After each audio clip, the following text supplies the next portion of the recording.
కర్నూలు జిల్లాలో ఉల్లి ఈరోజు గొగ్గోలు పెడుతున్నాడు. మొన్నటి వరకు ముఖ్యమంత్రి చేసిన వ్యక్తి. ఒకసారి రికార్డులు చూడండి. 2020లో కూడా ఉల్లి ధర విపరీతంగా పడిపోయింది. ₹2 ₹4 పడిపోయింది. కనీసం ఒక రివ్యూ తీసుకోలేదు. కనీసం రైతులు ఏ విధంగా ఇబ్బంది పడుతున్నారో తెలుసుకోలేదు. ఈ రోజు నువ్వు ఆ రోజు ఉల్లి రైతు ఇబ్బంది పడేటప్పుడు నువ్వు సాయం చేసి నువ్వు మాట్లాడితే దానికి ఒక అర్థం పర్థం ఉంటుంది. 2020 సంవత్సరం నువ్వు ముఖ్యమంత్రిగా ఉండేటప్పుడు కర్నూలు జిల్లాలో ఉల్లి ₹4 ఎవడు కొనక రోడ్ల మీద పడేశారు.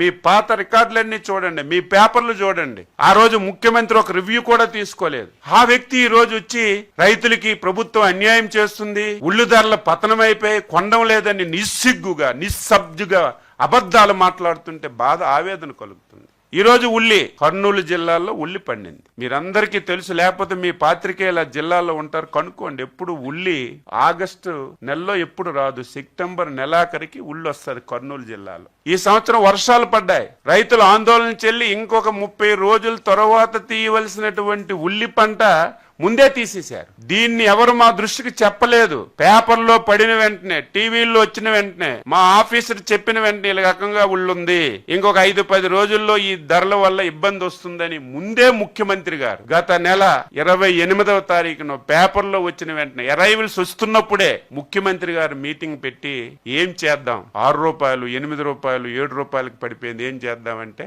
ఫస్ట్ టైం ఉల్లికి మినిమం సపోర్ట్ పై ₹12 పెట్టిన ప్రభుత్వం చంద్రబాబు నాయుడు ప్రభుత్వం, ఎన్డీఏ ప్రభుత్వం.